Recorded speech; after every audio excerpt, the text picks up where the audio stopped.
So, hello and welcome everyone to another Blab. This is the Transform Your Relationships Blab with Laura Rubinstein and Dr. Rhoberta Shaler. Hey, Rhoberta, how are you today? I am absolutely super.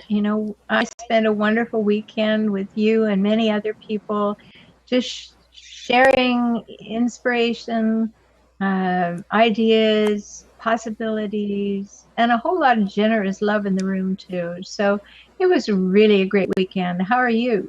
I'm doing great. And I have to say, when you go to this is, our talk today is about how to get more love in your personal life and your professional life. And sometimes they just blend. And when you go to a conference, which was what we were at this weekend, when there's a space of generosity and giving and love in the room, like you said earlier, you don't lose energy. The energy is sustained. You feel like your time is well worth it.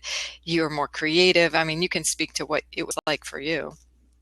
Well, that's what I was saying earlier. I know I'm in a great place when I don't have any dips in my energy. Nothing got sucked out of me. Everything was reciprocal and moving very beautifully.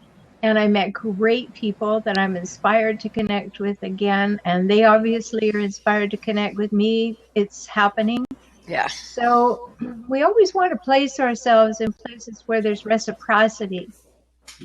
Certainly, there are times when we want to just pour love out of us because it's the appropriate and compassionate thing to do. But when you can place yourself in a place of reciprocity, or as I wrote about in Kaizen for Couples, my book, I call it mutuality, where the law of reciprocity is happening consciously, then we know we're in a much better space and it's going to serve us and help us serve the world. Yeah. And I love that we can actually consciously acknowledge it too. Like the space, it's wonderful to be in relationships with people who, speak it and live it. And when they're not living it, you can call them on it in a loving way and say, I need the reciprocity here, or let's get back into a space of reciprocity. And you can do it very gracefully and graciously. And I think, if there's anything today's topic is about, it's about having love more consistently in your life at all times, like every moment. Like if you're present to love in every moment, what would that look like? And I think over the weekend we were in a room where when I brought my attention back to it, I was like, there's a lot of love in this room. How can I cause love right now and in this moment? Can I give somebody a hug? Can I smile? Can I just take in and treat myself to a nice deep breath, right? Yes, and a lot of it was about eye contact, and that tells us a lot too. If people are willing and you are willing to sustain eye contact, now I'm not meaning in a creepy way, but when you're in a place where there are people you want to connect with, one of the best ways to do that is to contain their eyes and allow yourself to go deeply into them through that way and allow them in too. And I'm not talking about romance, although it's certainly practical there, but if you really want to connect, that's the place to connect. Even if you never touch that person, you touch their eyes. Yeah. And sometimes it's a scary thing for some people to look into the eyes. What do you think is going on there? Well, I think when we don't feel really good about ourselves and we're afraid to be seen, we avert our eyes. And the more concern that we have about that, the more likely we are to have our eyes downcast, where we're not really taking in the world because we don't want to be seen. We don't feel that we have that confidence and that gift and that connectivity. And that's a mistake. I mean, if you do nothing as a result of this blab today, start looking at other people for a couple of seconds longer. Engage their eyes. In fact, practice by looking in the mirror and engaging your own eyes. I'll give you a little exercise. Go and engage your eyes. And, we're all guilty of it. You look in the mirror and you don't look in your own eyes. You immediately look for what's wrong, right? But no, engage your own eyes. Look deeply into your own eyes and say this: I love you, I accept you, and I approve of you just the way you are. Mwah! I love that. Yes. And when you do that, it's it sounds a bit silly, but start with yourself. Engage your own eyes. Know who you are, because that's where the love starts anyway. And I think that averting the eyes tells you that someone's not comfortable with themselves. Okay. And this is a great way to get comfortable with oneself. And newsflash, the best way to have more love in your life is to love yourself a whole lot. That's right. But I have to say, I have to tell a little story. So I, for the longest time, couldn't look people in the eye. Yeah. I was really, really scared that they'd like reject me. If I let them in, they'd hurt me. Mm-hmm. And that they'd hurt me because something wasn't lovable about me, right? I just wasn't lovable. That's where the really underlying thing is. And so I love this. My mother used to say, sometimes you have to give yourself a little kiss, a little love. And that's exactly what you just said. And I didn't, it's like when I was on my evolution journey here and, in the thick of learning what self-love is, I said, if somebody tells me one more time to love yourself more, I'm going to throw up. I'm like, because you know why? Because I didn't know what it meant. And they didn't tell me. And, you gave one big clue. Start connecting with yourself in a bigger way. And then I started getting what it is. And everyone needs to discover that for themselves, but we can certainly give a lot more clues today. But before we do, I want to give everybody our website so they know where to find more out about us. relationshiphelp.com is Dr. Rhoberta Shaler's. You can find her books there, her awesome blogs there. What else, Rhoberta? Oh, there's links to my YouTube videos. There's information about my new work called Escaping the Hijackal Trap. Loving someone who shoves you away yet demands that you stay. There's all kinds of exciting things there, and it will lead you afar. And my website is, my blog is at transformtoday.com. But today, since we're talking about love, I actually want to let you know I have these wonderful feminine power cards that, remember, I talked about this story of my journey. All the little gold nuggets I learned, I put into these cards, femininepowercards.com. And I'll show you some as we go along today. But I know you wanted to say something, but I had to give a little plug. I do. And those cards are wonderful. And I hope people will get them, because then you have something that you can work with every single day. What I want to say, piggybacking on what you said, Laura, about loving yourself, when I've been doing transformational work since the 80s, and I used to have large groups in my home. And this was at the beginning when people started talking about self-love. That's when it sort of first made its appearance. And people asked me what it was. And so I defined it this way after I thought about it for a long time. First of all, it's about honesty, to be completely honest with yourself. Then it's about safety, keeping yourself safe with yourself and with everybody else. Then it's about trust. Can you trust yourself? Can you allow you to trust yourself, trust other people? It's about reliability. Do you do what you say you do, even when you make promises to yourself? So, and then respect. Like, wow, do you have respect for yourself, and do you treat yourself that way?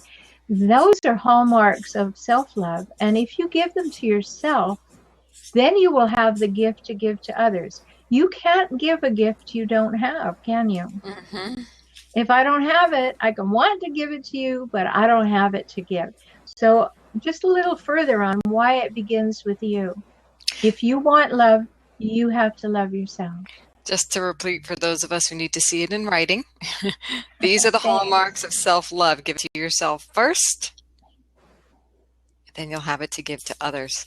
Right, and I write about it extensively in Kaizen for couples, because sometimes we need it to be elaborated on and really get us to understand what that looks like in action. So I have a feminine power card I'd like to share, because it's one that turned the tables on love for me. Ah. And that was, joy is the path to love. It's not the other way around. Joy. Yes. So how can one create joy for themselves? Now, these feminine power cards are really cool, because on one side they have this nice principle, but you're like, okay, so how do I do this? How do I live this principle? Well, that's what's on the backside. So I will read that to you. It's an affirmation and then something to do. The affirmation is, joy is my birthright. I choose joy. You just feel better saying that, first of all. Now, choose one thing to do today that will cultivate joy. So examples include light some candles. It doesn't have to be a big thing. Do something, bathe, take a bath if you like that. Sing, walk by the water, or just simply smile. You'll notice you'll just elevate that energy in your body if you choose to. You know, I just want to put in a little aside there about walking by the water. You know, a very important part of our being is the development of different energy centers. And the second energy center, or chakra, is about water and movement and things. And it's very important, even if we just sit down and take a great glass of water and feel it refreshing ourselves, or walking by water, or having a shower, or taking a bath, and making it a celebration. It gets us in touch with our emotional identity. And that helps us connect with loving ourselves. So important, so worthwhile. It is. Yeah, just what is your favorite type of water to drink? How do you like it? When you tune into what really brings you joy and you cause it for yourself, there's nothing better. You're like fulfilled. You come to the place and space of, joy, and it becomes a natural process. And then other positive things start getting attracted to you. So enjoying that space of joy, cultivating that self-joy. I just love this list of how to do this for yourself, right? The hallmarks of self-love, for those of you who didn't catch it: honesty, safety, trust, reliability, and respect. Doing that for yourself will revolutionize the love you get, you're able to attract, I guess, in your life. Absolutely. And what a great exercise to just look at those 5 things. Like I said, they're in Kaizen for couples if you forget them. But if you will actually look at, how do you demonstrate respect for yourself in a daily basis? That's a big consideration. That's really something to think about, because it's a gift you give yourself. Yeah. And it starts there. And if you want to find other ways to develop these things and go from loving yourself to loving other people, then you have to extend that honesty, safety, trust, respect, and reliability to other people. Because if we don't have it within ourselves, you know what we do? And I know that you'll all have an example of this. If we're not demonstrating it ourselves, we make our partners wrong for not having it. Yes, I've done that. Anybody else? Okay. Sure. But the cool thing is, it's so clear. Like when I was in it, I was so frustrated in this relationship. And it was always, why can't he be more intimate? Why can't he initiate more? Why can't he do this? And, when that relationship was over, I was just left with me. And I'm like, oh my gosh. That's right. It wasn't him. No. It wasn't him. It was me. It was so clear as day. Exactly. And that's what happens to us. So do the time. If you want to make a difference, do the time. Spend the time with yourself. Spend the time exploring and reflecting. Sometimes people think that they got to get up in the morning and hit the door. Wow, how am I going to get out there and do my thing? Well, who are you taking out there? It's going to be the person that left the house. Did you leave the house in good condition? Did you fill yourself up with those 5 things? Or did you just rush out there looking? Remember what you bring with you, because you're the only one that can bring it. And I had a lot of self-judgment about myself. And that, when I recognized how harsh, I actually was seeing a therapist, and she goes, Laura, it's okay to put away those whips and chains. And that hit me like a ton of bricks. I was like, what do you mean? She goes, you're really hard on yourself. I go, and because I was so hard on myself, guess who else I was hard on? Everyone else. Yeah. Can't give anyone else love if you're not loving yourself. can only love another as much as you love yourself. That's That was right. like, oh my God, I'll never. And then the criticism, you know, came back in. How the heck am I going to love myself? I hate myself, right? And I never use those words, but I'm so hard on myself. Yeah. I felt almost futile. Okay, well, let me say something about that because as a therapist and relationship consultant, I work with people all the time on issues about the relationship with themselves and other people. And let me let you off the hook a little bit. You learn that. And we I all did. learn that. Remember that until we're about 6 years old, and 0 to 6 is our greatest brain development, remember that we were just taking the world in through our senses. We had a little bit of language at about 3, but we weren't making cohesive, long-term sentences about cause and effect. We were talking about things in the present moment and naming things and all of that. So that development, we took in so much through our pores, through our eyes, ears, Mm, nose, taste, touch, smell, all that was going on. And it got in there and we didn't notice. So when you go to a therapist, I often say, it's the second round. The first round is people gave it to you. The second round is when you go and see if you want to keep it. so And that, so it's a wonderful gift that you gave yourself by seeing a therapist. There doesn't have to be anything wrong to go to a therapist. It's because you want it to be better. And if things have been installed in your early life without your awareness, get it to be different by going and getting some help, some insight like that would just immediately woke you up, didn't it? And said, whoa, I don't have to repeat that pattern that somebody installed in me. hmm I can and do it differently. and then I learned to forgive myself. It's another Yeah. part. And I have a great affirmation that's on the back here. It says, I forgive myself as I recognize my motivating intention. So that underlying intention. I did the very best I could with the awareness and tools I had, which is what you're saying. The programming I had, was the best I could do, but I forgive myself as I recognize my motivating intention. So when I'm criticizing myself or I'm criticizing another, it's because I want things to be better. I want to feel better. It's just the only tool I had at the time was criticizing. It doesn't work real well to get to love, but it was the only tool I had. Yeah. So that's why I love this one. I mean, it's a simple principle, not necessarily an easy one to accomplish, but when we understand where we're coming from and what the programming was, like you said, do that work, we can reconcile it. We can do better. Yeah, let me add a little something to that too. Like you say, it's simple but not easy. Because we argue for our limitations. I love what Richard Bach said, argue for your limitations and they're yours.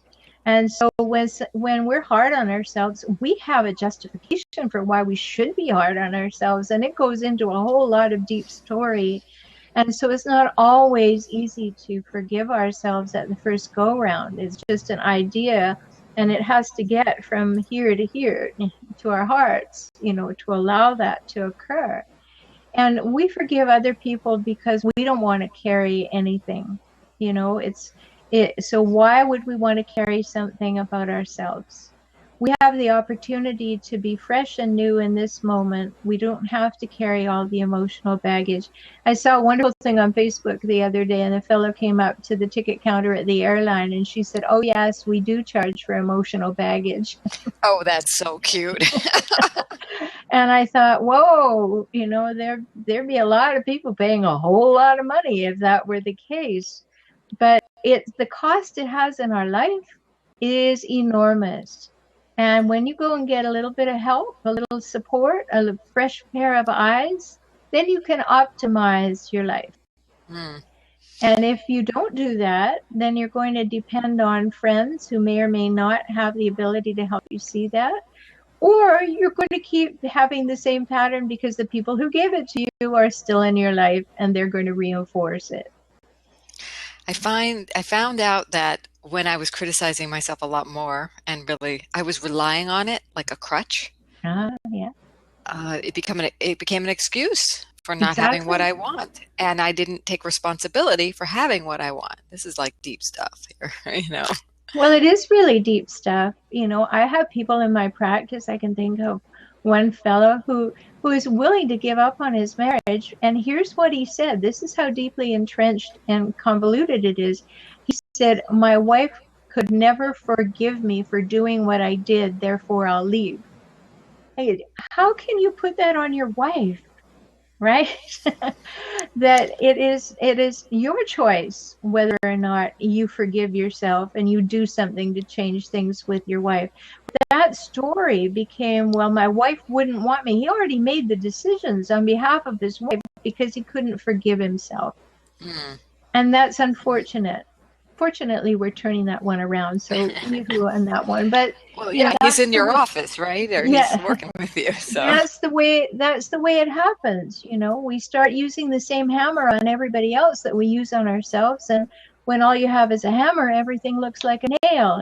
So hmm you have this opportunity of growth and expansion, and all it needs is a little bit of help and acceleration by somebody who can, like, I'm a trained neutral, so I can look at anybody's life and say, hey, did you think about this? Did you think about that? Oh, did you notice that it came from there? Sometimes you just need those extra eyes. hmm So Sophia's asking, thank you for your questions, by the way, Sophia. We love that. What or when do you forgive when you do forgive yourself, but what do you do when you do forgive yourself, but that special person doesn't? Well, you understand that they have a limitation, that for some reason they want to hold on to that, whether it's a grudge or a hurt or whatever, and it's suiting their purposes at some level. Perhaps they want it out of the relationship, or they want to keep you small, and the only way they can do that is to continue the blame. And that's a choice they're making for themselves, to stay in misery and to stay in smallness. And there's really nothing you can do except love them anyway, be compassionate about it, and notice what they're doing. Because if you were in my office, there's huge 12-inch gold letters in my office that says the most important thing I can teach anyone: the truth is what you do. And when you observe what that person is doing, then you learn more about them. And yes, it may be a loss to you, but would you like to be with someone who prefers holding a grudge to forgiving? I hope not. Everyone is a gift in your life, but it doesn't mean you have to hold Open on them. to them, pine for them, try to change them. But that there's a tension there. There's an opportunity, and a choice, a discernment. One of the things I was thinking so deeply about this the other day and recently, I said, if women in the world, more women in the world, really cultivated that skill of discernment versus neediness or feeling submissive or less than, but really discerned who they want in their life, what they want in their life, who they really are in the world, we'd have a transformed world. I truly believe women owning their gold, because we have a lot this feminine energy, and we know that we are, and it's any person, it's really any person. When you have that wholeness, that feeling of wholeness, you don't hurt other people. That's You right. just don't. You cause more love in the world. So if you're feeling angry and hurt and you want to lash out, it's a really good opportunity to get yourself some help. How can you get to love? How can you presence more love? I just plead with you. There's so much love for you. Let me add something to that, because I also find that when people are writing their profiles for online dating, they make a fundamental mistake, in my opinion. They try to attract someone, to get someone to like them. So they're going at, what would somebody like? And I'll be that. Always go from the place of, here's who I am and here's what I want in my life, and let the other person decide if they can be that.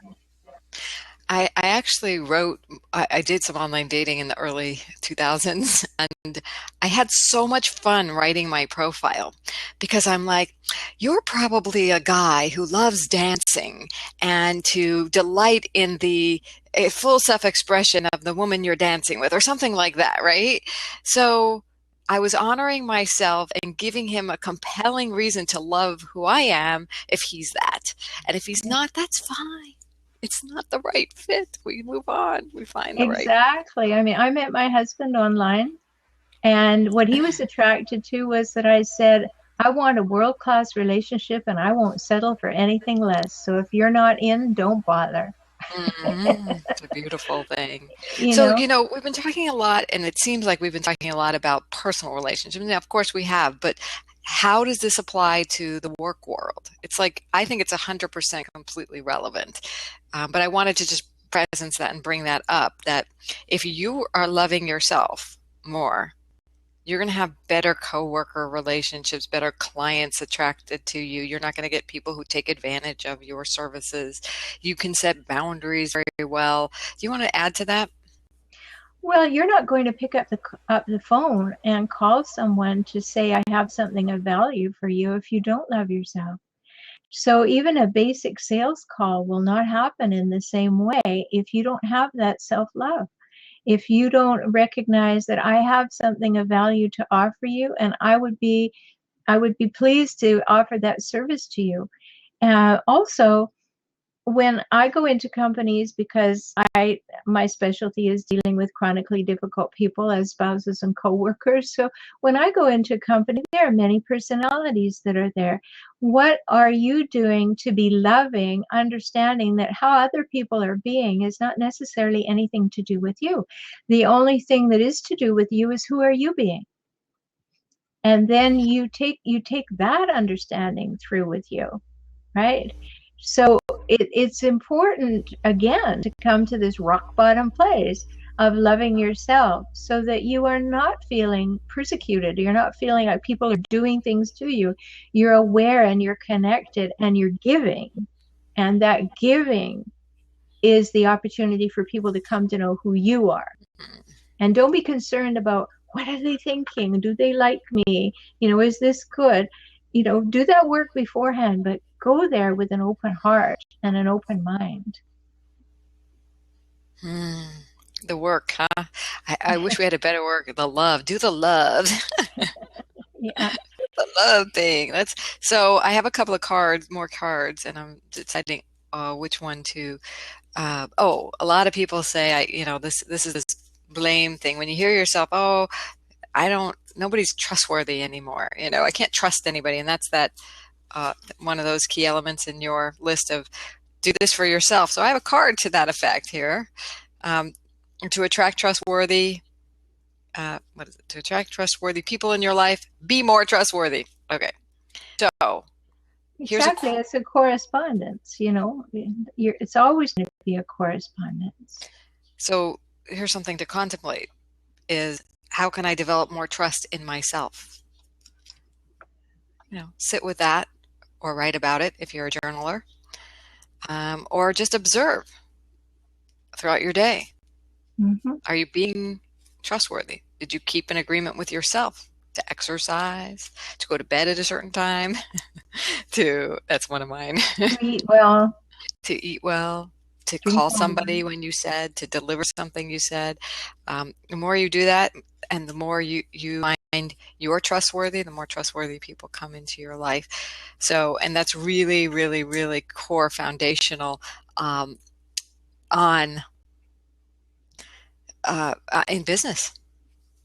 Absolutely. I mean, who wants to do business with somebody who you can't trust or that you feel is a really questionable kind of person? Right. Always take the extra 3 or 4 sentences in any conversation to check your responses, to check what you're feeling or thinking. Many people don't do that because they won't speak their truth. But be assertive enough to say, I'm wondering about whether or not this is a good fit for me. Can you help me with that? And then see what they say. Or, get into that conversation with them. Don't be afraid to talk about difficult things. That will tell you who they are, and it demonstrates who you are. And that's a pretty quick shortcut, you know. Certainly we want to keep an open mind, and everybody's not having their best day the moment we meet them. But if you're beginning to have some gut reaction to things that are going on, check it out in words. Ask the person, don't ask around. Yes. And then if they're difficult people, though, you have a whole series of ways to deal with them, which we've talked about on previous blabs. So be sure to review some of our previous blabs, because we have talked about mastering the art of communication with difficult people. And you definitely want to get Rhoberta's new book, The Hijackal Trap, right? Well, it's escaping the hijackal trap. Loving someone who shoves you away yet demands that you stay. Let's write that down. Yeah. The hijackals, I just want to say a definition of hijackal. It's a term I coined and trademarked. And it is, a hijackal is a person who hijacks relationships for their own purposes while scavenging them for power, status, and control. And you may know one, you may have been birthed by one, you may work with one, you may be in relationship with one. I've written extensively about it, and I call them chronically difficult people. So you can go to my blog, or you can go to our blabs, or you can read about it on your Tango, because I'm an expert there and I've written extensively about it. But the new book will be out in March, and read it if you've got one of those in your life. Hijackal, Hijackal. Mm-hmm. Yep, hijack with a jackal. Like that. That's Escaping the Hijackal Trap. Look for it on Amazon. Yeah, it's there now in the passive-aggressive edition, but the full edition will be coming out in an ebook series starting in March. Yeah, and Sophia, it's chronically difficult people, but that's kind of interesting. Critical difficult people. Well, that's true, but it's the chronic part that really gets you. Yeah, it's the chronic over and over and over, right? Yes. Yeah, you know, a difficult person has a bad day, is under stress, is, you know, some life event has happened, and they're difficult with one or two people for a short period of time. A chronically difficult person is difficult all the time with many people. And you come to know who they are because they're the people you avoid at family reunions. Mm-hmm. It's the people you're not just drawn to, or you feel bad after they talk to you or you talk to them and you don't know why, because they've made it seem like you did something wrong, but you really didn't. Well, it's always your fault, and they always need to win. Those are two hallmarks of it. So if you're with somebody that it always needs to win, always needs to be right, always puts you down, always is me first, you're likely with a hijackal. And that takes strategies to manage, and it takes a lot of clarification to know if you want to stay. Yeah, it's a good thing. I want to leave people with this thought that I think speaks to all of what we've been talking to today. Honor your emotions. They're important messages from your soul. So the practice of this principle is breathe deeply, fully and gently, and embrace your feelings as a gift. You can journal or meditate and allow that gift to be revealed. So there's a gift. And I just want to remind people that, you know, as we're honoring our emotions, one of the things I learned about feminine energy, this heart-centered energy, to love well, the feminine must feel safe. If you're not feeling safe, it's going to be hard to love well. So it's a good question to ask yourself, what do you need to feel safe? Yes, it is a good question. And remember, that's your job, to keep yourself safe from you, and with other people. And you deserve that. Yes, it's a great place to end. We will be back in 2 weeks with another awesome blab on transforming your relationships in life, work, personally, anywhere else you can think of.